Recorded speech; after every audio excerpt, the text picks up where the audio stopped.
साथियों, आज पूरा विश्व इस समय कोरोना वायरस के डर से सहमा हुआ है। भारत में भी अब कोरोना के मरीजों का आंकड़ा दिन पर दिन बढ़ता जा रहा है।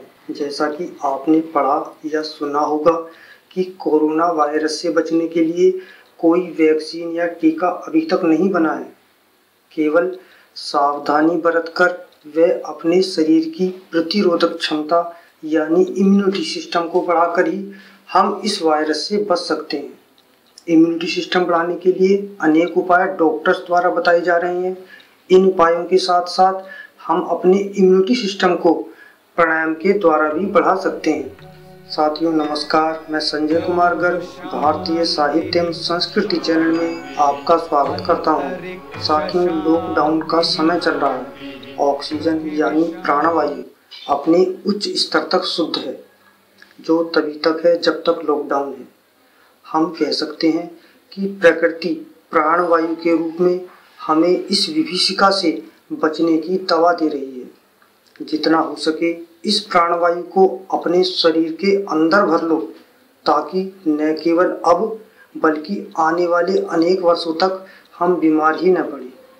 सभी घरों पर हैं, हमारे पास व्यस्तता का बहाना भी नहीं है और ये समय अपने शरीर की इम्यूनिटी बढ़ाने का है, जिसे हम अच्छे खान पान के साथ ही प्राणायाम करके भी बढ़ा सकते हैं। प्राणायाम खुले स्थान पर करना चाहिए, जहाँ शुद्ध वायु प्रचुर मात्रा में आती हो। ऐसी स्थान पर करना चाहिए शरीर पर ढीले वस्त्र हों। सुखासन में बैठकर या कुर्सी पर बैठकर भी प्राणायाम किया जा सकता है। अब मैं 2 प्रकार के प्राणायाम आपको बता रहा हूँ। सबसे पहले अनुलोम विलोम प्राणायाम।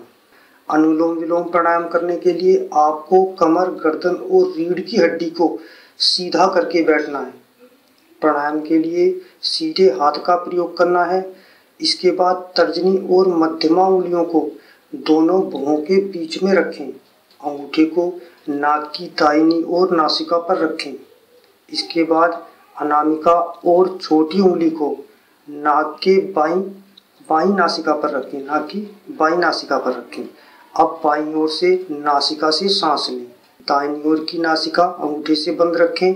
कुछ देर सांस अंदर रोकें अर्थात कुंभक करें। उसके बाद दाईं नासिका से सांस छोड़ दें।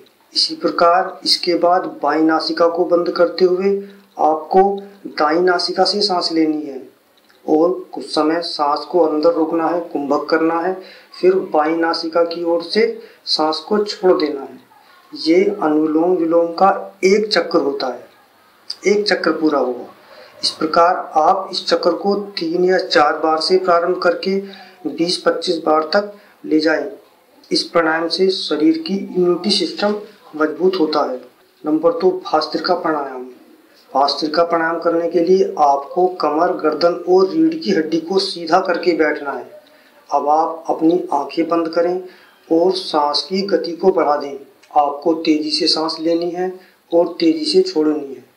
जब आप तेजी से सांस लें तब आपका पेट भी साथ में फूलना चाहिए और जब आप तेजी से सांस छोड़ें तो आपका पेट अंदर की ओर जाना चाहिए।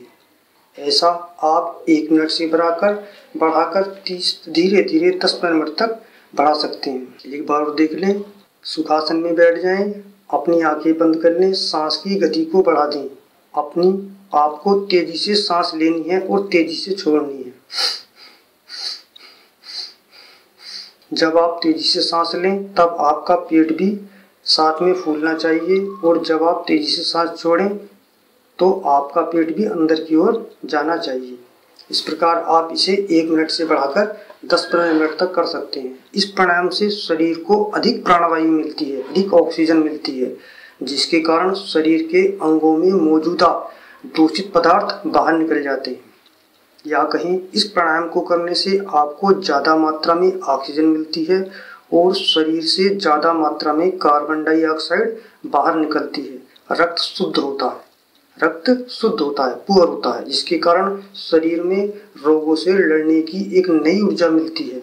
इससे फेफड़े ज़्यादा अच्छे से काम करते हैं और रक्तनलिका शुद्ध और मजबूत बन जाती है।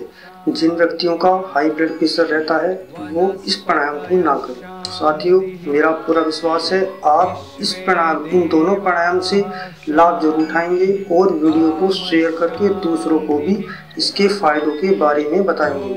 वीडियो अच्छी लगी हो तो लाइक करना न भूलें और यदि आपने अभी तक मेरा चैनल सब्सक्राइब नहीं किया है तो जल्दी से सब्सक्राइब करके घंटी बजा दें। अगली वीडियो तक के लिए अब मुझे आज्ञा दीजिए। नमस्कार, जय हिंद।